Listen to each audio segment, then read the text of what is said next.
దేశానికే మకుటాయమానంగా నిర్మించిన అయోధ్య రామ మందిరంపై రాజకీయంగా తీవ్ర చర్చ జరుగుతోంది. యావత్ దేశం గర్వించదగ్గ నిర్మాణాన్ని చేపట్టింది శ్రీరామ జన్మభూమి ట్రస్ట్ కమిటీ.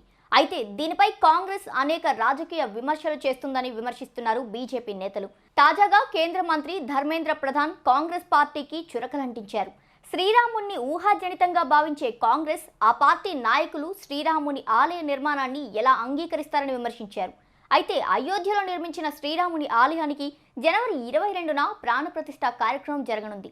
ఈ కార్యక్రమానికి దేశ నలుమూలల నుంచి వేల మంది ప్రముఖులు హాజరు కానున్నారు. ఇప్పటికే చాలా మందికి ప్రత్యేక ఆహ్వాన పత్రాలు అందాయి.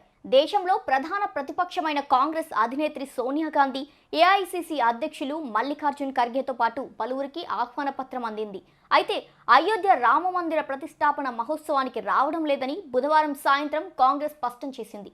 ఈ తరుణంలో బీజేపీతో పాటు సొంత పార్టీ నేతల నుంచే భిన్నాభిప్రాయాలు, విమర్శలు వినిపిస్తున్నాయి. ఇందులో భాగంగానే కేంద్ర మంత్రి ధర్మేంద్ర ప్రధాన్ కాంగ్రెస్ పార్టీ నిర్ణయంపై సామాజిక మాధ్యమం ఎక్స్ వేదికగా స్పందించారు.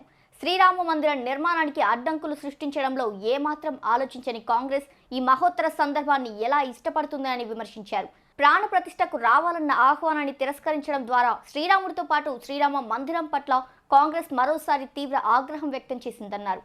ప్రాణ ప్రతిష్ఠ కార్యక్రమానికి ప్రత్యక్ష సాక్షిగా నిలవడం అనేది ప్రతి భారతీయుడికి గొప్ప అదృష్టమని చెప్పుకొచ్చారు.